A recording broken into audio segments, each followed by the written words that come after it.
ভরতপুরে তৃণমূল কংগ্রেসের বিধায়ক হুমায়ুন কবির বারবার দল বিরোধী মন্তব্য করে কেন বেঁচে যাচ্ছেন, দল কেন তার প্রতি এতটা দুর্বল, তা নিয়েই কিন্তু তৃণমূল কংগ্রেসের অভ্যন্তরে প্রশ্ন উঠতে শুরু করেছে।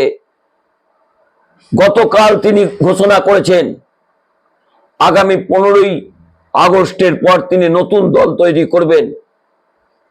তৃণমূল কংগ্রেস এখনো চুপ করে রয়েছেন।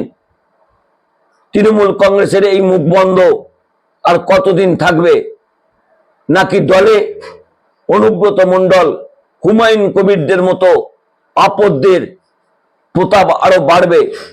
যদি দল এখনো পর্যন্ত তাদের বিরুদ্ধে কোনো ব্যবস্থা নেয়নি, শুধুমাত্র শোকজ করেই তাদের ছেড়ে দেওয়া হয়েছে, প্রতিবারই এই শোকজের জবাবে তারা ক্ষমা চান, দলের রাজ্য নেতৃত্ব তাদের ক্ষমা করে দেন।